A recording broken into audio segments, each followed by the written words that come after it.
Hi everyone, అందరికీ నమస్కారం అండి. Welcome to our YouTube channel. రాష్ట్ర వ్యాప్తంగా ఉన్నటువంటి మహిళలకు ప్రభుత్వం నుంచి ఎదిరిపోయే శుభవార్త అయితే రావడం జరిగింది. ఈరోజు మహిళల ఖాతాలో ప్రభుత్వం డబ్బులు జమ చేయబోతుంది. సో ఈ పథకంలో భాగంగా ఈ డబ్బులు అనేవి జమ చేయబోతున్నారు. అదేవిధంగా ఈ పథకానికి సంబంధించి ఎంత అమౌంట్ అనేది జమ చేస్తారు అనే దానికి సంబంధించిన పూర్తి వివరాలన్నీ కూడా ఈ వీడియోలో మనం తెలుసుకుందాం. అయితే వివరాలకు వెళ్లే ముందు మీ అందరికీ ఒక చిన్న రిక్వెస్ట్ అండి. ఈ వీడియో చూస్తున్న ప్రతి ఒక్కరు కూడా వీడియోని ఎక్కడ స్కిప్ చేయకుండా ఎండ్ వరకు చూడండి. అదేవిధంగా ఇలాంటి మరిన్ని ఇన్ఫర్మేటివ్ వీడియోస్ కోసం మన ఛానల్ సబ్స్క్రైబ్ చేసుకొని పక్కనున్న బెల్ ఐకాన్ని ఆల్ నోటిఫికేషన్స్ని యాక్టివేట్ చేసుకోండి. అలాగే ఈ వీడియోని మీ మిత్రులకి వాట్సాప్ గ్రూపులకి షేర్ చేసి సపోర్ట్ చేయండి. ఇంకేమాత్రం ఆలస్యం చేయకుండా వివరాల్లోకి అయితే వెళ్ళిపోదాం. తెలంగాణలో అర్హత కలిగిన ప్రతి మహిళకు నెలకు 2,500 రూపాయల చొప్పున ఇవ్వనున్నారు.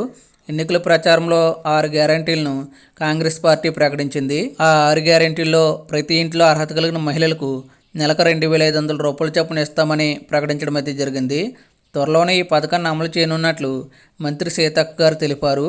అదేవిధంగా ఇల్లు లేని వారికి ఇంటి స్థలం, అలాగే 5 లక్షల రూపాయలు అందించే పథకాన్ని త్వరలోనే అమలు చేయనున్నట్లు మంత్రి వెల్లడించారు. తెలంగాణలో కాంగ్రెస్ పార్టీ అధికారంలోకి వచ్చిన తర్వాత ఎన్నికల ముందు ప్రకటించిన హామీలను అమలు చేసే దిశగా అడుగులు వేస్తుంది.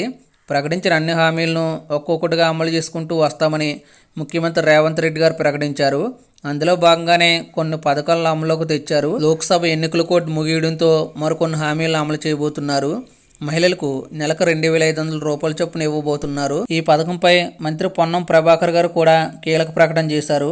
తెల్ల రేషన్ కార్డు ఉన్న ప్రతి మహిళకు నెలకు 2,500 రూపాయల చొప్పున అందుతాయని మంత్రి పేర్కొన్నారు. ఈ పథకం ద్వారా తెలంగాణ రాష్ట్రంలో అర్హత కలిగిన ప్రతి మహిళకు నెలకు 2,500 రూపాయల చొప్పున సంవత్సరానికి 12 నెలలు కావున 12 × 2,500 రూపాయలు, సంవత్సరానికి మొత్తం 30,000 రూపాయల ఆర్థిక సాయాన్ని ప్రభుత్వం అందిస్తుంది.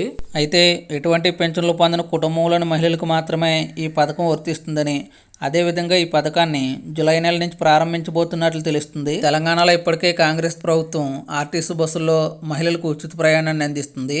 ఈ పథకం విజయవంతమైంది. ఇటీవల జరిగిన ఏపీ ఎన్నికల్లో అధికారంలోకి వచ్చిన తెలుగుదేశం పార్టీ కూడా ఇదే పథకాన్ని ప్రారంభిస్తామని ప్రకటించడం జరిగింది. దీనికి సంబంధించిన విధి విధానాలపై అధికారులు అధ్యయనం చేసి నివేదిక రూపొందించినట్లు సమాచారం. ముఖ్యమంత్రి చంద్రబాబు నాయుడు గారు ఆమోదం తెలిపిన వెంటనే ఈ పథకాలు ప్రారంభించబోతున్నట్లు తెలుస్తుంది.